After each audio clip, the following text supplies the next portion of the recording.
한국의 살인 사건입니다. 노상 살인이라고 저는 그렇죠. 일반적으로 노상 강도 유형으로 연쇄살인을 하는 유형 중에 우리나라에서는 거의 처음이 아닐까. 네, 최초라고 분류해도 상관없을 것 그리고 같습니다. 뒤에 뭐 가장 마지막은 정남규도 그런 네, 정도가 되겠죠. 네. 이게 굉장히 심영구 사건은 실제로 내용상 굉장히 잔혹하고 상당히 심각한데 네. 사회적 분위기 때문에 상당히 많이 묻힌 사건. 8명을 살해하고 3명을 중상을 입혔고요. 서울과 경기도 그 수도권 중심에서 이제 그 노상에서 사람들을 무참히 찌르고 그다음에 물품을 훔치고 갔던 강도 노상 살인이라고 하면 될 것 같아요. 1989년 5월부터 12월 7개월 남짓 동안 너무 많은 사람을 상해를. 맞습니다. 8명을 살해하고 네. 3명에게 중상을 입혔던 사건이거든요. 그러니까 정말 짧은 기간에 그냥 길거리 다니면서 그 어두운 골목길에 숨어 있다가 그냥 지나가는 사람 급습해가지고 그냥 뭐 마구 그냥 칼로 찌르고 그다음에 그냥 가지고 있는 소지품 가지고 내뛰는 형태. 네. 사실 따지고 보면 이 사람이 전부 합쳐봐야 얼마 되지도 않아요. 그렇죠. 금액이 진짜 작더라고요. 예. 그럼에도 불구하고 이 사람은 그 짧은 시간에 8명을 살해했단 말이죠. 첫 번째 사건이 1989년 5월 21일이더라고요. 그것도 새벽에요. 네, 맞습니다. 01시 20분, 새벽 01시 20분경에 이 사람은 주거지가 성남입니다. 살던 데도 성남이고 주로 활동했던 무대도 이제 성남 쪽인데요. 성남시 태평 3동 소재에서 이제 그 길거리입니다. 피해자는 이모 씨라고 23살 먹은 여성분이에요. 아마 그 영세한 미장원이었나 봐요. 옛날 그러니까 동네 그런 것 같습니다. 그래서 한 두 자리 있는 그런 데죠. 그 안에서 이제 쪽방을 하나 만들어 놓고 거기서 기거하면서 미장원을 운영하셨던 것 같아요. 예, 그런데 거기에 이 심영구가 침입을 합니다. 침입을 해가지고 등산용 칼이에요, 주로. 그 심영구가 사용했던 게 찔러가지고 아마 본인은 살해한 걸로 본 것 같습니다. 기절하니까. 그리고는 거기서 겨우 들고 나온 게 현금 7,000원입니다. 중상을 입히는데 그쳤던 사건이 89년 5월 21일 날 일어났던 사건. 이거는 다행히 주변에서 빨리 조치를 해가지고 사망하지는 않았습니다. 이게 첫 범행입니다. 심영구의. 제가 이쪽 근처에 살았기 때문에 성남이라는 데가 보시면 아시겠지만 굉장히 그 잠실 아래쪽이라서 그 가파르잖아요. 그렇죠. 판자촌에 고가가 많죠. 왔다 갔다 하는. 그러니까 이제 부릉 연속된 지역에 집을 이렇게 층층이 지은 데가 많기 때문에 골목이 좀 좁고. 그렇죠. 그리고 이제 이런 데가 뭐 방 2칸짜리를 한 칸으로 이제 점포를 만들고 뒤에 방 만들어서 2개 정도 저기 의자 놓고 뭐 파마하는 아주머니들 수다 떨면서 하는 그런 형태로 생각하시면 될 것 같습니다. 목숨을 건진 것도 다행이라고 그래요. 상당히 많이 찔렸다고 합니다. 한 4-5군데 등 부위 쪽. 그러니까 등 부위를 찔렸다는 얘기는 급습한 겁니다. 주로 그 등산용 칼로 범행을 했거든요. 그러니까 그 칼을 선호했던 건 맞는 것 같습니다. 그러고 나서 한 달도 안 돼요. 채 20일 정도 있다가 또 새벽에 범행을 저지릅니다. 맞습니다. 이제 6월 11일 04시 30분 성남시 신흥 3동 골목길입니다. 네. 심영구가 자주 가던 어떤 주점이 있었는데 그 주점을 운영하시던 신모 씨라는 여성분입니다.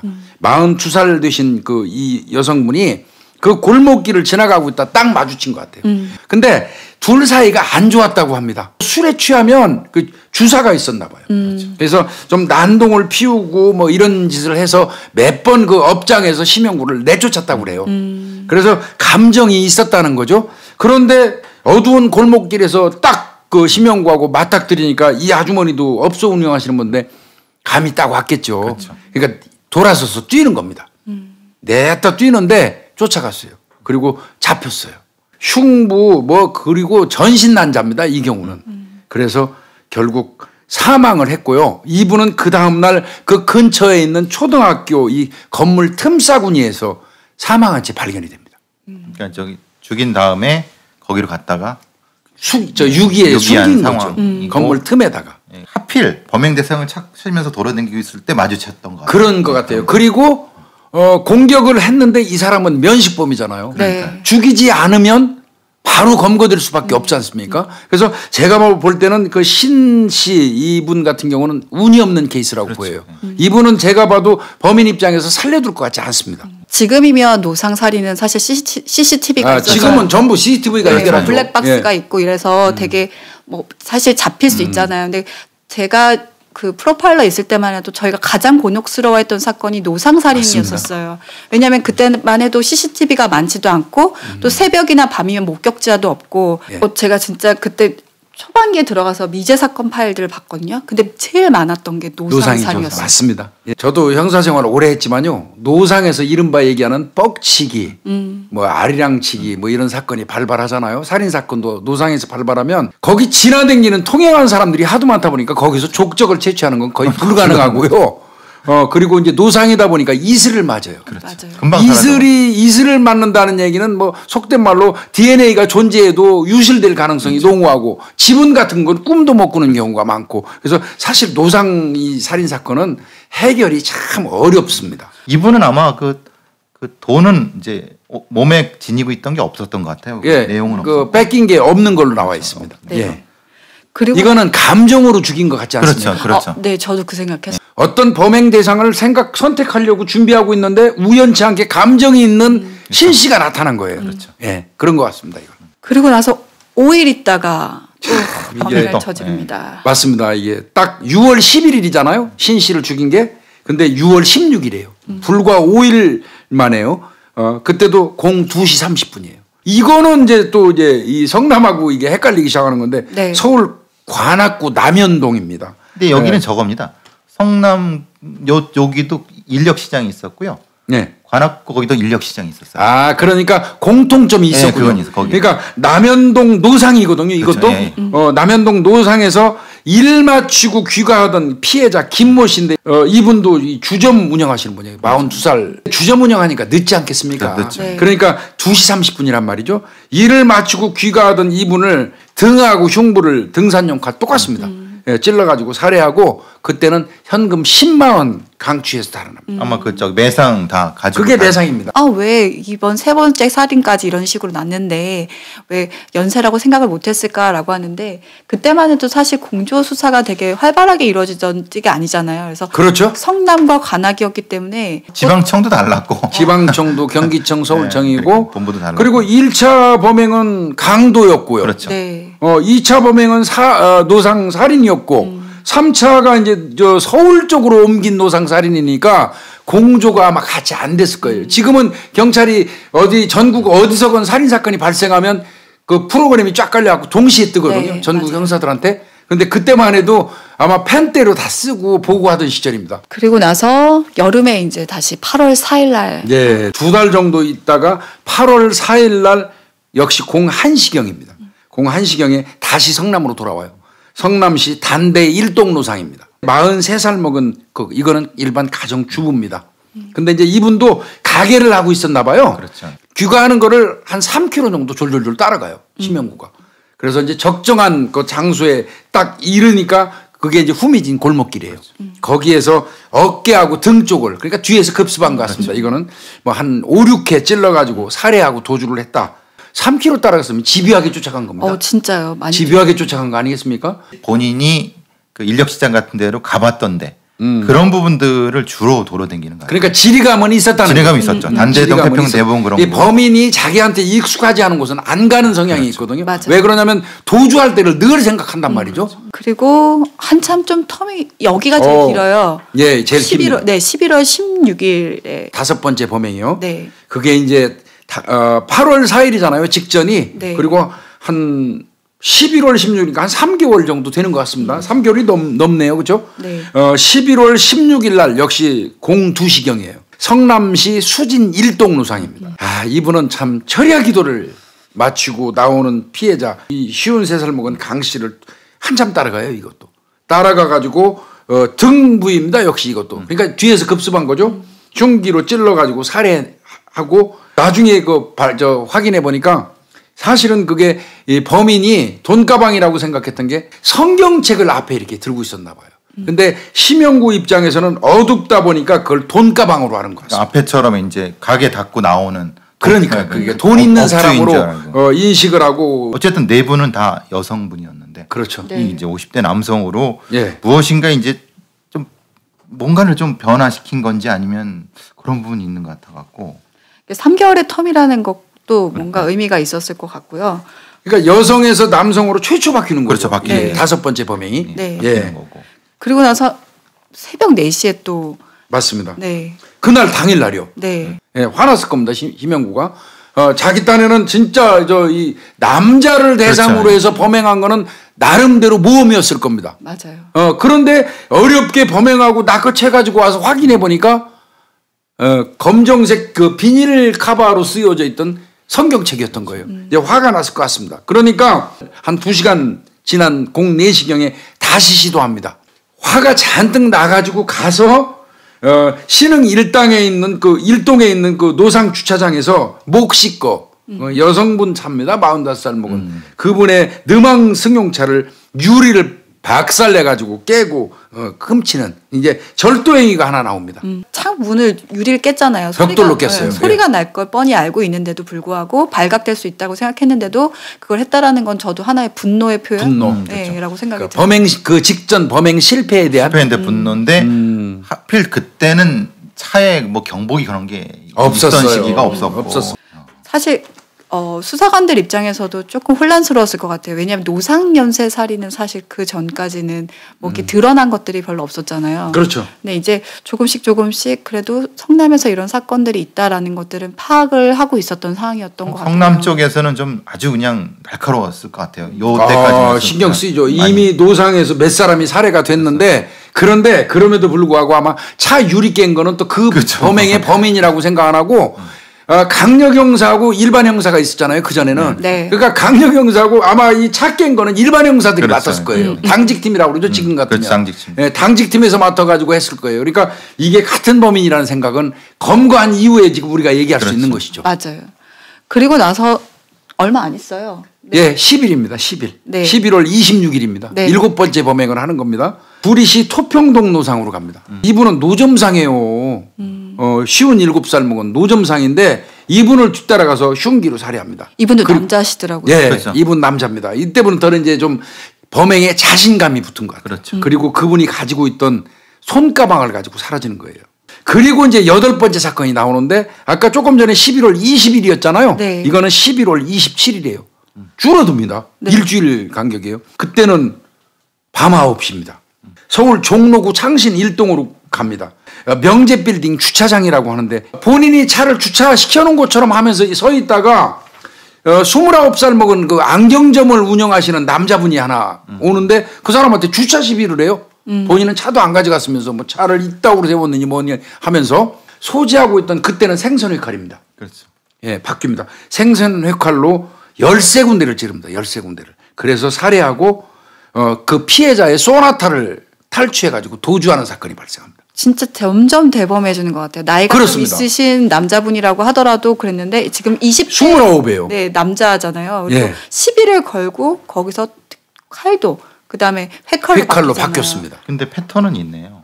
예. 이게 다 저기 인력시장이네요. 아, 그렇습니까? 여기도 창신동 정도 그럼요. 인력시장. 창신동은 서울에서는 이제 행정구역상 남현동 이제 사실은 우리가 보는 사당동이에요. 사당동. 아, 그러면 조금 사당동에. 이해가 네, 갈 것 같아요. 거기는 경기도에서 넘어오는 그러니까 남부 쪽에 있는 사람들이 인력시장 거기서 예전에 많이 있었거든요. 아, 그러니까 지금의 사당 고가 그 바로 밑에가 거기가 남현동이거든요. 그러니까 이 패턴은 분명히 있네. 얘가 지금 많이 다녀본 데를 그 인력시장. 예, 그런 데 가는 거네요. 확실히. 그러니까 확실히 본인이 지리감이 있는 곳을 법만 선정한- 돌아다니는 거예요. 예.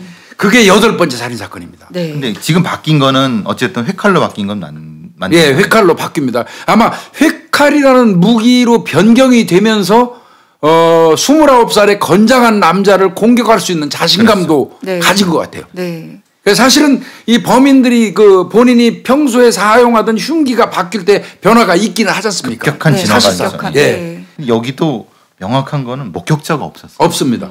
그러니까 분명히 아주 조심스럽게 그 정한 것 같아요. 여보.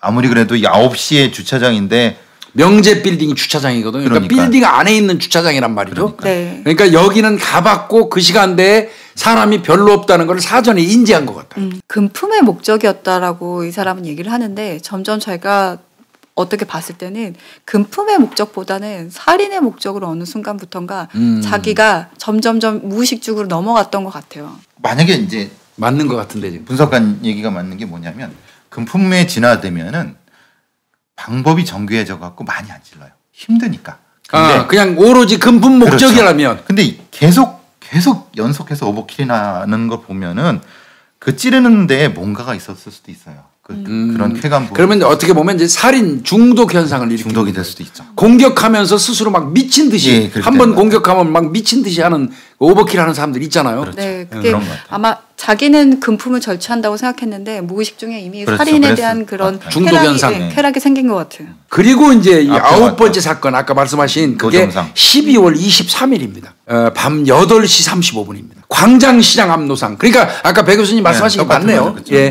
그 인력시장에 있는 곳 맞아요. 해서 돌아다닌 거죠. 거기. 종로구 예지동 광장시장 앞 노상에서 이분은 54살 먹은 노점상이에요. 여성분입니다. 광장시장 노점상. 예. 이분이 돈 세는 거 봤어요. 돈을 세는 걸. 그게 초저녁이지 않습니까? 네, 밤 8시 35분이니까 전대에 이렇게 풀어가지고 그 안에 있는 돈 세고 있었던 것 같습니다. 세는 걸 보고 뺏으려고 그런 거예요.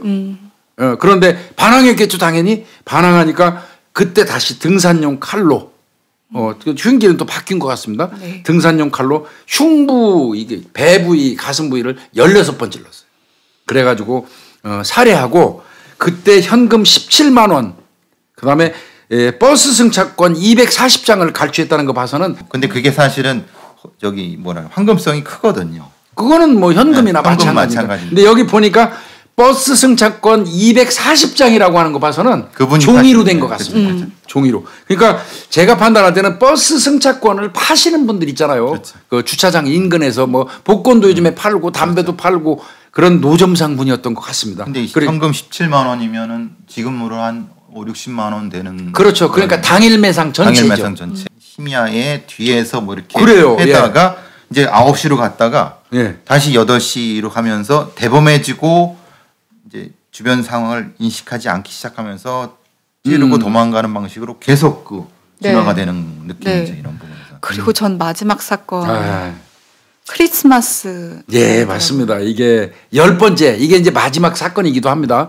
이틀 후죠. 네. 12월 25일 날 공내시입니다. 그거는 공내시에 수정구 신흥 1동 거기에 아마 이놈의 주소지가 있었나 봐요. 애인과 같이 거주하던 동거하던 주거지 부근에 있는 그 슈퍼. 평상시에 거기도 갔던 거예요. 자기네 집 앞에 있는 슈퍼이기 때문에 거기 가서 강취 목적으로 침입을 합니다. 침입을 하니까 아마 미리 알았겠죠. 그곳에는 남자가 없다는 거를. 그렇죠. 그 슈퍼에는 37살 먹은 그 여주인 조모 씨가 있었고요. 아들을 하나 기르고 있었습니다. 11살 먹은 아들. 거기에 침입을 해서 금품을 강취하려고 덤빈 거죠. 그러니까 이분이 덤볐고요. 이 피해자가. 또 그거를 엄마하고 그런 소리를 듣고 아들이 방에서 11살 먹은 애가 뛰어나왔어요. 그래서 또 엄마 편을 들었어요. 당연하지 않겠어요? 네. 그래서 엄마를 공격했는데 엄마는 다행히 중상으로 끝났습니다. 그런데 돌아가시지 않았죠. 그때 그분은 살렸어요. 119 그 동원돼 가지고 살렸는데 11살 먹은 아들을 공격해 가지고 그 아이는 현장에서 병원에 옮겼지만 사망했습니다. 그래서 총 8명이 사망하게 되는 거고요. 그리고 이제 이 사건을 끝으로 현장에 경찰이 출동하니까 이놈이 급하니까 도주하면서 슬리퍼를 한쪽 벗어놓고 왔어요. 이거는 경찰이 딱 생각할 때는요. 범행하러 오는 사람이 슬리퍼 신고 왔다 그러면 인근 사람이에요. 그렇죠. 그 인근에 사는 사람이에요. 네. 그래서 경찰 입장에서는 그 한 짝의 슬리퍼를 가지고 아마 그 당시니까 가능했을 것 같아요. 아날로그 수사한 겁니다. 싹 다 뒤졌죠. 그 인근에 있는 아마 이게 판자촌 형태의 집이 구조가 그랬던 것 같습니다. 그 주변을 사거리 다 뒤졌어요. 그랬더니 딱 한 켤레 있는 그 슬리퍼가 발견됐고 대조해 보니까 맞는 겁니다. 그게 신영구였죠. 그게 신영구였습니다. 근데 이미 이제 덮치로 들어갔을 때는 도주하고 없었습니다. 이게 진짜 소위 말하면 저희가 연쇄살인을 얘기를 할 때 느슨해져서 자기가 좀 오만해지고 자만해지고 그 대범해지기 때문에 잡힌다라고 얘기하거든요. 네. 자기가 이젠 나 이렇게 해도 잡히지 않아라는 자신감. 네. 일종의 망상적 자신감이라고 아. 하죠. 근데 이게 제가 봤을 때는 딱 진짜 이 시기가 계속 아까도 남성을 노리고 그다음 젊은 남성을 노리고 가까운 곳으로 시간대가 앞당겨지고 그다음에 자기가 진짜 살던 곳 면식이 있었던 사람이잖아요. 그렇죠. 그러니까 점점 이 대담해진 건가요? 대담해졌다고 보는데 근데 저건 뭐라나 허술해진 거죠. 네. 아, 경계가 풀렸다는 거죠? 대담과 허술은 동전의 양면이고 그거를 자기가 자신이 있다고 망상을 갖는 건데 그러면 실수를 하게 되는 형태가 되는 거죠. 아. 이러면서 자기는 잡히지 않을 거라는 아까도 말씀하셨지만 망상이 생긴다고 하더라고요. 그런데 어떻게 강도를 하러 가는 사람이 그냥 그 평소 복장에 슬리퍼 직직 끌고 갈 생각을 했을까요? 지금 기록상으로는 이렇거든요. 그 여주인을 추행을 했다는 얘기가 나오거든요. 네. 그렇게 접근하려고 했으면은 실제로는 슬리퍼가 더 맞는 것 같다는 생각도 들어요. 근데 이제 정확한 건 모르겠죠. 왜냐면 이 상황이 사실은 이 보통의 이 연쇄살인 부분이 잡힐 때 우연 요소가 많이 들어가잖아요. 잡힐 때는. 그래서 해석은 좀 애매하지만 그런데 이게 금방 못 잡아요. 심영구 인적사항을 밝혔음에도 불구하고 그렇죠. 금방 못 잡고 언제 잡냐면요. 한 달 정도 지난 다음에요. 90년도 1월 22일 날 네. 새해가 밝아가지고 1월 22일 날 밤 7시경에 강서구 등촌이동 소재 애인 진모 씨가 있었어요. 23살 먹은 이 심영구의 애인. 그 새방에 은신해 있다가 검거가 됐습니다. 증거도 다 뭐 처분하거나 없애지도 않고 거기에 보니까 검거하면서 보니까 새방에다가요 버스 토큰, 예, 버스표 그때 그런 게 훔쳤던 거. 훔쳤던 게 거기 있더라는 겁니다. 그래서 그거를 계기로 해서 여죄 추궁에 그렇죠. 수단이 됐던 거예요. 단서가. 그러고 나서 11월에 이제 1월에 잡힌 거잖아요. 그렇습니다. 그래서 11월에 재판을 받아서 예. 사형 선고를 받죠. 그러니까 90년 1월 22일 날 검거됐죠. 네. 그리고 이제 사형이 집행된 거는 92년이에요. 그러니까 한 2년 남짓 된 그 3년이네요. 12월 29일 날 사형이 집행됐으니까요. 이때 사형된 사람들도 아, 이거 유명한 사람들이 있습니다. 그 당시에 윤용필 사건, 그 양평 일가족 살인 사건 범인, 이거 뭐 우리가 나중에 다뤄볼 수도 있는 사건이에요. 윤용필이라고 양평 일가족 생매장 살인 사건입니다. 그리고 뭐 저 생모 살해한 그 김영우라는 친구 있었고요. 뭐 그 이외에도 뭐 문경환이라고 그 저 이완희 군 유교 살인 사건 범인, 아, 네. 범인도 있어. 뭐 해서 한 9명이 동시에 사형이 집행됐고요. 뭐 일부 범인들은 안구 기증도 했었다고 합니다. 그러고 나서 이제 이 사람이 그 수사하는 과정 속에서 뭐 얘기하면서 이제 가정 환경이라든지 살아왔던 예. 것들이 이제 얘기가 조금씩 나오기 시작을 해요. 심영구는 그 당시에 하여튼 범행 당시에 나이는 30세입니다. 전과 11범이고요. 경기 성남에 살았던 거고. 근데 이제 이 사람을 보면은 원래 이게 충북 사람이었던 것 같습니다. 고향이 충북 네. 재원이에요. 네. 거기에서 살고 있다가 8살 때 부모가 이혼했다고 합니다. 그래서 그 어머니가 그 위에 누나를 데리고 아마 집을 나가버린 것 같아요. 그러니까 심영구 같은 경우는 이제 거기 남아가지고 계모하고 같이 살았겠죠. 네. 의붓 동생들하고 이렇게 살다가 힘들었겠죠. 그렇죠. 중학교 1학년을 중퇴합니다. 네. 그래가지고 상경이죠. 엄마 찾는다고 올라온 거죠. 서울로 올라와고 중학교 1학년 때 신문팔이, 구두 닦기, 그리고 막노동. 아까 배 교수님이 얘기한 게 이해가 가요. 인력시장이 막노동을 상당히 오래 했다고 그래요. 전전하면서 신문팔이, 구두 닦기, 막노동을 하면서 있다가 88년도에 강도상해로 3년 6월 정도 이 실형을 받아서 복역한 사실이 있어요. 네. 그리고 88년도에 그 실형 살고 나와가지고 올림픽이 열리던 해네요. 올림픽 보니까. 특사됐죠. 예. 올림픽. 그 이후에 나와서 89년도에 자기 어머니를 찾습니다, 진짜. 그래가지고 어머니한테 가요. 근데 생모 만나서 갔는데 어머니는 공장 다니면서 그 당시에 불과 한 20만 원 정도 지금 돈으로 한 6, 70만 원 정도. 그러니까 얼마나 이 사는 게 빠듯했겠어요. 그때부터 이건 내가 뭔가 돈을 벌어야 되겠다 하는 게 강도예요. 그래서 범행으로 나섰다고 하는데 한때는 교도소에서 이 양복 재단하는 일을 배웠다고 그래요.